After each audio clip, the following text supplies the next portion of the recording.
Support comes from BECU, a member-owned credit union putting people over profit, offering financial services and support to the community with access to local financial centers, over 30,000 ATMs, and online resources at becu.org. Federally insured by NCUA.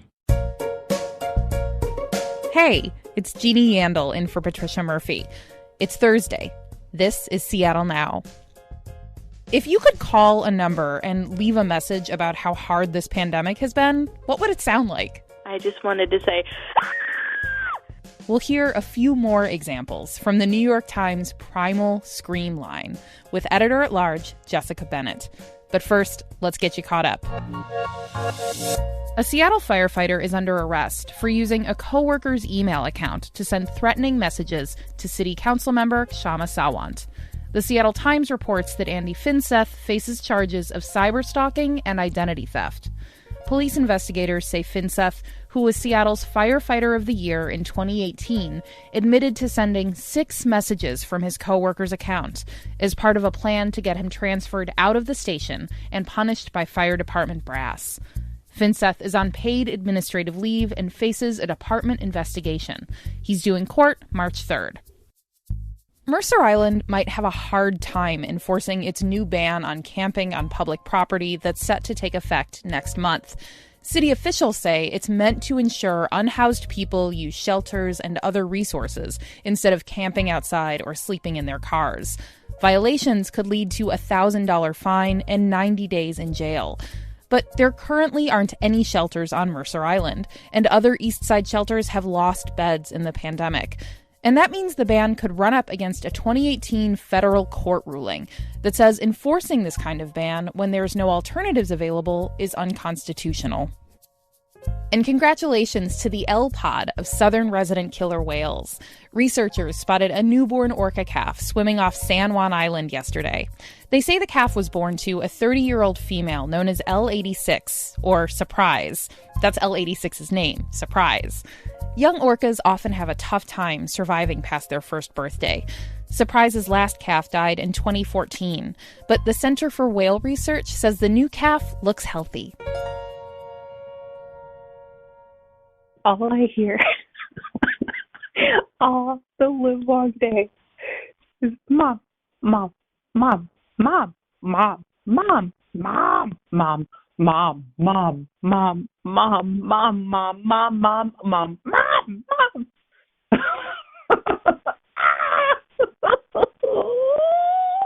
Okay, let's talk about that laugh for a second. So that laugh sounds like a laugh of utter disbelief that this has been your real life for the last year with no end in sight. No end to the constant tension of something else always demanding your focus and your energy.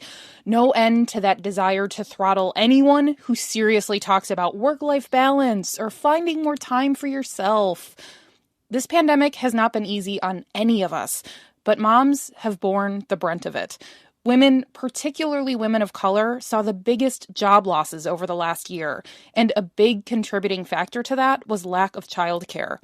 More moms report being the primary caregiver in their homes than dads, and more moms report getting physically sick from stress and worry than dads. All of this information led Jessica Bennett to open the Primal Scream Line. Jessica is the editor-at-large at the New York Times, and the Primal Scream Line is a phone number where you can call and vent or laugh or cry or scream about the parental pressure cooker so many of us are living in. Hi, Jessica. Hi. Nice to be here. I'm really glad you're here. So what kind of responses did you get on the Primal Scream phone line? I mean, we heard somebody go, just now, but did people literally scream? Yes. So, we got hundreds of responses and we categorized them into different areas. And there were a lot of literal screams that came in. There were, people who locked themselves into closets for 60 seconds of peace and just kind of ranted. There is just so much talking all the time, all day long, words, words, words. There were some women who sang songs. I'm gonna lose my mind. One particular favorite was the line launched early December, so right before the holidays. So a woman sang Jingle Bells, but replaced every word of the song with the F word. Yes. And, everything you could imagine. I'm sure many listeners, would be happy to share their thoughts into a scream line, and they can. We should also point out that the Primal Scream is more than just a phone line, right? It's also a whole collection of articles on everything from workplace rights for parents to the mental health crisis many moms are facing right now. And in the piece that you wrote, you followed 3 different moms around the country for months. One of them, Liz Halfhill, is a single mom who lives in Spokane. And here's one of the pieces of audio she sent you. Some days feel like they're so busy, they feel like they don't even exist. It's like I just went through 24 hours and I don't even remember any of it because I was just go, go, go, move, move, move. I'm going to go watch that new Netflix show, Nurse Ratched or whatever. That really resonates as a working mother myself. Mm-hmm. What struck you about Liz's experience? Well, one of the things that I think this pandemic has really exposed is just how many parents, moms, dads, however they identify, rely on the school system for care. So many people are in this boat. And if you are a single mother like Liz, and you suddenly do not have school and you don't have childcare and you can't afford a nanny and you don't feel comfortable sending your kid to, say, the Boys and Girls Club because of possible transmission, and you are not an essential worker, but your boss requires you to show up in person to your job, what do? You are left completely in an impossible position deciding whether, you leave your 10-year-old home alone. He's almost 11. He is almost at the age where he can stay home alone, but not quite. Or do you not show up to work? Do you tell your boss that you simply have to work from home? And does that threaten your job? And so this has put many people, and many women in particular, in really impossible situations. Good morning. It is 7:25 in the morning. We have to leave in 40 minutes. I'm drinking coffee and making Max a bagel. Update, I have burned the bagel. I have to ask, though, Jessica, you have been looking at sexism in the U.S. workplace for years. You even wrote a book about it. Were you surprised by the fact that this pandemic kind of laid bare all of the extra pressures that women experience? We thought about that a lot as we were working on this project because, there are many people, I think, who hoped this would be sort of a galvanizing moment for moms, for people who support moms, to say, this is enough. We need support. We need structural support. We need institutional support, and we're not getting it. But like you said, Jeannie, everyone is so freaking tired or angry at the end of the day. Who has time to organize or figure out how to change policy? But I think we have also realized that, you can't get to work without driving across roads and bridges, and there is physical infrastructure to get you there. Well, how on earth are you supposed to work without childcare?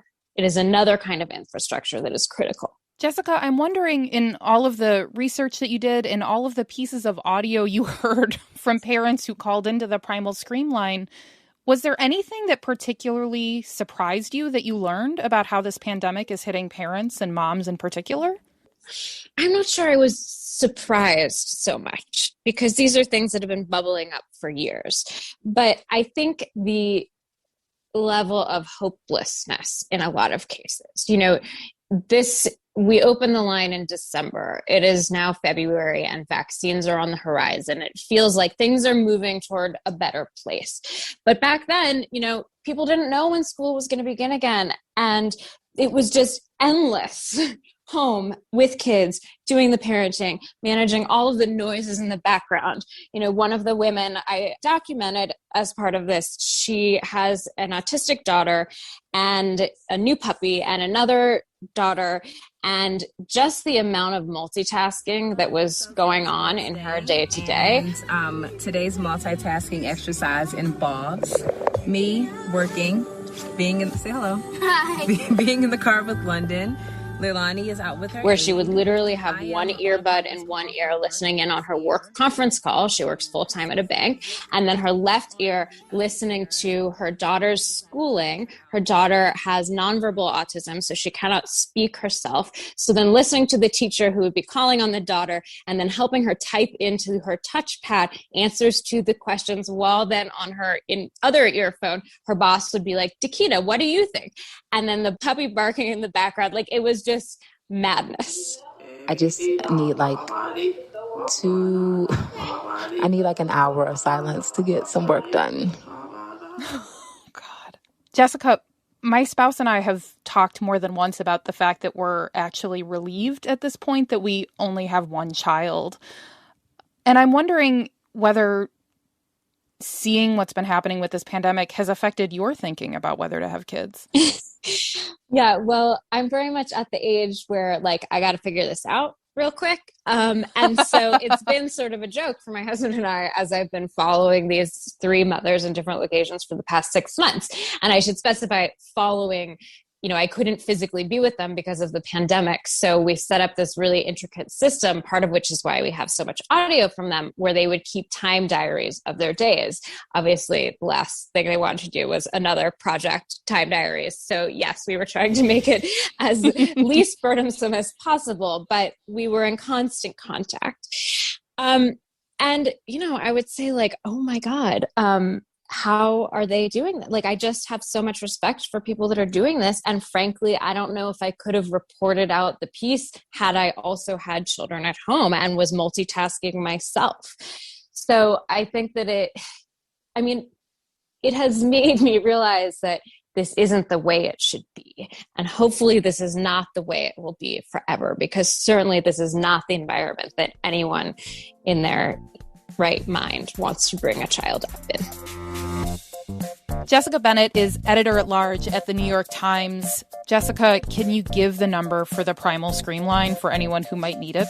Yes, I apologize. It's a New York number, but it is 212-556-3800. You will hear my voice on the other end, encouraging you to do whatever you need to do. You have a solid minute, like go wild. We hope this can provide a little bit of catharsis. Jessica, thanks so much for talking with us. Thanks for having me. Hi, I'm recording. Firefighter's been doing? I will explain to you in a little bit. I'm recording one more thing for work, okay? I'll be in the living room. Okay. All right. Seattle Now is produced by Caroline Chamberlain Gomez, Clare McGrane, and Jason Pagano. Matt Jorgensen does our music. I'm Jeannie Yandel. See you tomorrow.